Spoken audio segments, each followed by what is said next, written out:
by Carrie Thompson, and we're going to be speaking all around how to navigate imposter syndrome. But before we get started, Carrie, welcome. Can you give a quick introduction of who you are and where you work? Yeah, Carrie Thompson. I work as a regional sales manager at a company called ZScaler, so a cybersecurity company, and I've been in tech sales for coming up to 4 years now. Amazing.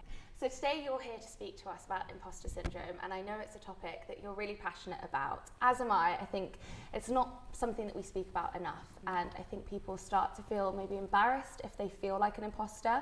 So I think normalizing that conversation is so important. But before we get into your experiences with imposter syndrome and how we can overcome them, I'd love for you to give us a definition of what you think imposter syndrome is.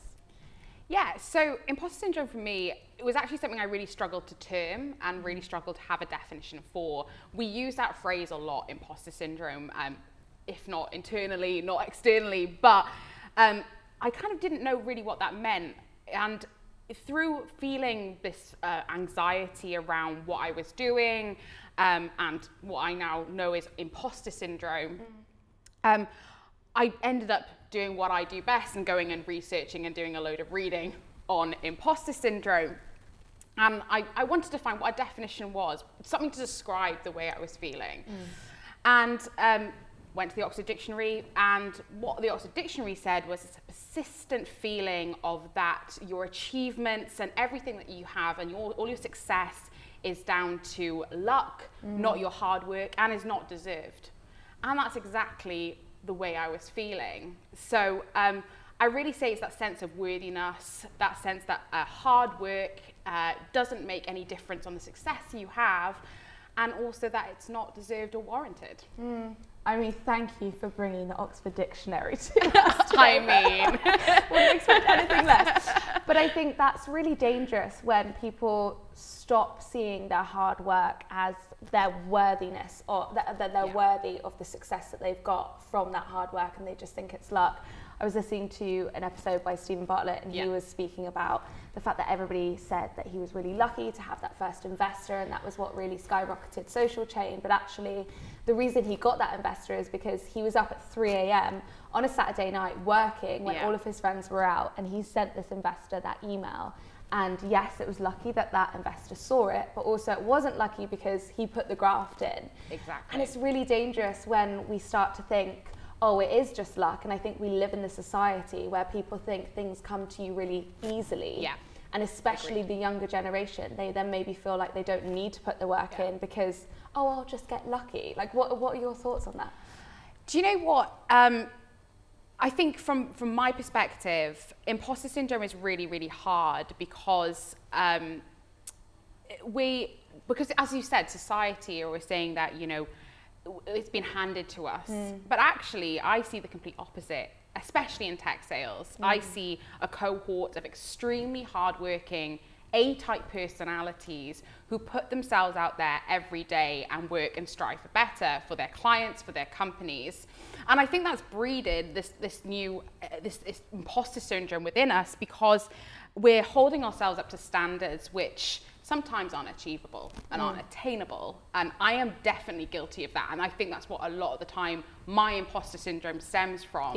The feeling that you constantly have to be ahead of the curve, constantly have to be achieving, and it has to be documented for everyone to see. 100%. You have to live that perfect lifestyle. And if you're in on a Saturday night having takeaway, it's okay because probably everybody else is as well, but they're just not showing that. I think it's really, it's an interesting point there that you make, that we put these unachievable goals out for ourselves, and then of course you're going to feel that sense of imposter syndrome because you're making it unachievable for yourself. Like I know when we spoke previously, like I every single day will put my week's worth of to-do list on my one day to-do list, and then I have this real sense of failure that I haven't achieved anything in the day because I haven't ticked every single thing off. And you don't change that. You do the same habit again and again and again of setting these massive goals. It could be a goal that should really realistically take a month, but it's on there for a Monday, and if you haven't done it by Tuesday, you have failed. I mean, in the book Atomic Habits, they speak about incremental gains. Can you speak a bit more about that and why that's so important? Because I think it really relates to what we're discussing at the moment. So I realized when on this journey of self-discovery about what imposter syndrome was and how it was affecting me was, you know, what, like we've just discussed, part of my goal setting was actually affecting the way I perceive myself. Because if I'm setting myself up really, really unachievable goals every single day, then no wonder I feel like a failure, because I'm never going to reach them, right? And that, you know, feeds into, I'm definitely, you know, throughout my life I've been a perfectionist, and that feeds into that. But Atomic Habits, a book by James Clear that's become really, really popular for really good reason, because at the end of the day, every day we want to be making an incremental goal or an incremental gain that feeds that larger goal that we set for ourselves. We're not going to go and achieve those goals day one. Yeah. But I think in society today, we're not really good at celebrating those small little wins that really contribute towards the wider picture of what we want to achieve for ourselves in our lives and our careers. So I really found that goal setting and having realistic goals was probably one of the biggest things that I realized were influencing the way that I thought about myself and feeling like an imposter. I have to say, before you came on this today, you even said I'm feeling like an imposter, talking about imposter syndrome, which is just so ironic. And I think everybody goes through it every single day. So I just wanted to say, you are worthy to be here, and it's so interesting. I think, it's an emotion that so many people go through, and it's really, really normal. But talk to me, Carrie, about your experiences with imposter syndrome. Like, why is it such a passionate topic to you? Well, again, through feeling uncomfortable and feeling like something was wrong. You know, I've been in tech sales now for coming up to 4 years. And before that, I was in a performance career, so I was a singer. And I think I've always experienced imposter syndrome to some shape or form, because at the end of the day, a performance career, a music career, it's all a lot based on comparison to the people also sharing that career with you. So you're always pitted up against each other. Therefore, you would always feel like maybe you're not worthy, maybe you don't deserve that next break, or you need to work twice as hard as the next person to succeed in the same vein. But so then when I went into it and transitioned to a sales career, I thought my feeling of imposter syndrome, lack of worthiness, was just due to lack of experience going into something new, a new role and new experiences. But actually, my imposter syndrome has got worse as my career's gone on. Really? Yeah. And I think for me, and you know, putting myself out there, I think in the last 18 months, my imposter syndrome has probably been the worst it's ever been. Interesting. I think as you succeed more and you start to achieve more, for me, I set myself more and more high and wide goals that maybe, again, weren't achievable. So I found really helpful looking at some of the research, and especially research around from a woman called Dr. Valerie Young. And she describes imposter syndrome with 5 different personas, and I definitely felt I resonated with a couple of them. The perfectionist, as we've already mentioned, which means you set yourself these really, really unachievable goals and you constantly set yourself up to fail. The soloist, which means that you fear asking for help because you're worried that admits that you're not worthy or unable to do your job. And then also that superwoman, superman complex, where you feel like you're unworthy compared to your colleagues, those real deal colleagues that you have. Therefore, you have to work twice as long and twice as hard to achieve the same gain. So these 5 personas that she highlighted actually made me see some of the behaviors that I have in myself. Regarding, I am so mean to myself. I realize how mean I am.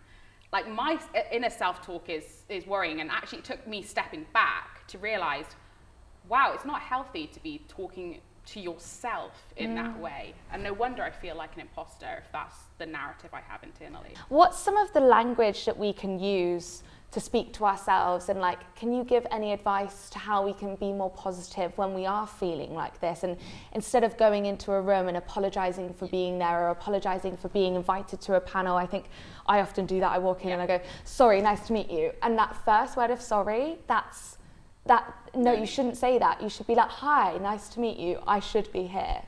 Do you know what, one of the things that struck me about sales is and everyone knows, it's so metrics driven, right? You have KPIs, you have your targets, monthly, quarterly, whatever. So really you should know how you're tracking. Yeah. So there is fact behind what you do. It's not all subjective. There's facts and data behind your progression and your achievement. Yeah, I think a lot of the time we don't take that as fact or enough validation that we're actually doing well. So I think that when I'm trying to address and challenge the thoughts I have around imposter syndrome, and trust me, it's a difficult and challenging process, and sometimes, some days I'm awful at it and I go into that spiral of feeling, I'm not good enough, why am I here? And I think we all need that, and we all do that, and we can't stop these thoughts. But I say once they enter your head and you've acknowledged that they're there, I think try and put some fact into it. So I'd like to say, okay, well actually, this month, this is what I've done really well. And the things that I know I haven't done well, they're improvement points. Otherwise, why on earth would I be in a job where I don't need to improve? Exactly. I'll retire tomorrow if that is the case. Yeah. So I think as well, try and find 3 things that you've done well, or 3 positives out of the situation that you're worried about. Okay, so say you're really nervous about presenting on a panel or presenting to an important customer. Well, firstly, you're in front of that customer. You've probably done some really hard work to get in front of that customer. Secondly, you were hired by your company for a reason. You bring something unique and wonderful to the table, whether that is your product knowledge or the way you convey the narrative and the story that your company wants you to. You're there for a reason. And finally, if you are, bossing your KPIs and hitting your numbers, well, surely you're doing something right. It can't all be luck. Yeah. I know there's an element of luck in sales, but I think luck comes with the hard work as well. You really sometimes create your own luck.